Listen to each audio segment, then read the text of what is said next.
there I was, a fresh Year 11 student staring into the abyss of the future, being slowly and agonisingly questioned over what I wanted to be when I was older by every family friend ever. The answer was always the same. Dunno.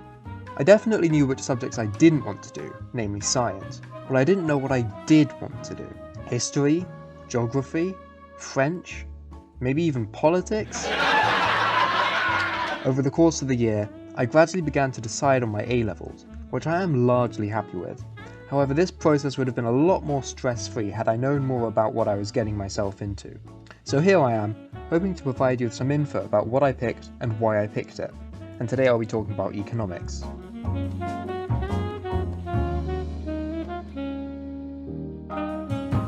So if you look up why should I pick economics A-level, you'll get a massive wall of text, vague statements, stuff about exams, and ads. But I feel like it would be worth making a video about why I take it, why I enjoy it, and why you should consider it as a serious option in more of a digestible format. There's not as much maths as people say there is. So why should you pick economics? Well, I have to answer your question with my own one. What is economics? Well, we don't go, it gets more interesting. No, economics isn't about looking at the stock market and figuring out how to avoid paying your taxes. Rather, economics, or econ as I'm going to be calling it from now since it's too long a word, by definition, is the way in which scarce resources are distributed among unlimited wants. In English, that basically means how things can be distributed fairly. It's divided in two, like most A-level subjects, in this case into microeconomics and macroeconomics. As you can work out from the names, microeconomics is on a smaller scale and deals with individual companies, we call them firms here, whereas macroeconomics is on a national scale, which is the one where you have to put up with the two really political people in the class arguing about government policy.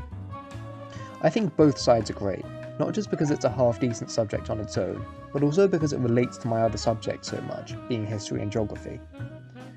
Econ really gives me a leg up against my peers in these subjects, since I can understand things from another perspective, which is important given that literally every historical decision ever made was based on the economy. I guess the point that I'm trying to make here is that it's good to have subjects which overlap and tie into each other, so stuff you learn in one boosts your understanding of all of them.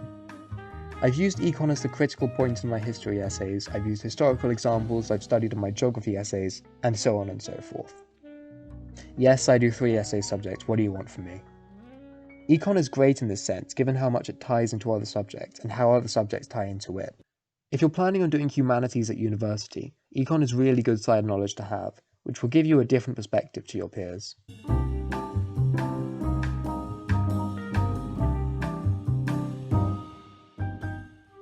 But why did I pick economics? Well, first and foremost, I like it. It's really important to pick A-levels which you actually feel passionate about. You'll be much happier to engage with them and work harder for them, so you'll end up doing better in them, but perhaps more importantly, you'll be spending 2 years studying them. So 2 years spent studying subjects you hate is 2 years wasted, in my opinion. Secondly, it opens a lot of doors for me.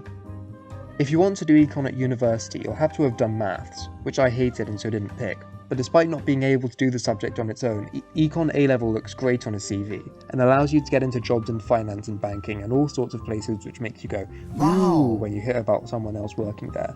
Some people only pick econ because they think that they can make 7 digits a year immediately after it, which isn't necessarily true, but I guess some of the options you can get are still quite fancy. You'll hear people saying that you need maths to do econ, or you'll struggle with econ if you're not good at maths. Well, I'm definitely not good at maths, and there's no way I'm ever going to be convinced to take it for A-level, but despite all that, I'm finding econ pretty straightforward. A lot of the stuff I've done so far is quite logical and very theory-based. It's probably more like history or geography than something like maths or science. You have to learn a couple of equations, sure, but once you get them into your head you don't have to worry about anything else maths-wise. Econ is an essay subject, but the essays you'll be writing in economics won't be as long or complicated as they are in other essay subjects like history or geography. Anyway, I'm getting on for time a bit here, so time for a speed round. How economics works. What's factual and what's opinionated. The problem of scarcity. Production possibility. Specialization. Capitalism versus communism and everything in between. Rational decision making. Demand. Elasticity. Supply, how prices work, supply and demand diagrams, taxes and subsidies, economic growth, inflation, employment and unemployment, balance of payments, aggregate demand and its components, aggregate supply, national income, the multiplier, macroeconomic objectives, and government policies. And that is about half the entire syllabus, including everything I've learned so far, summed up in 30 seconds. So there you have it. I tried to give a relatively objective view of what you do in it, what it's useful for and so on, but at the end of the day, the choice is yours. Probably the most important thing to take away from this is to pick the subjects that you like. Don't pick subjects because your parents force you to, or because you think you can make loads of money from them. Best of luck with your GCSEs and enjoy sixth form, people.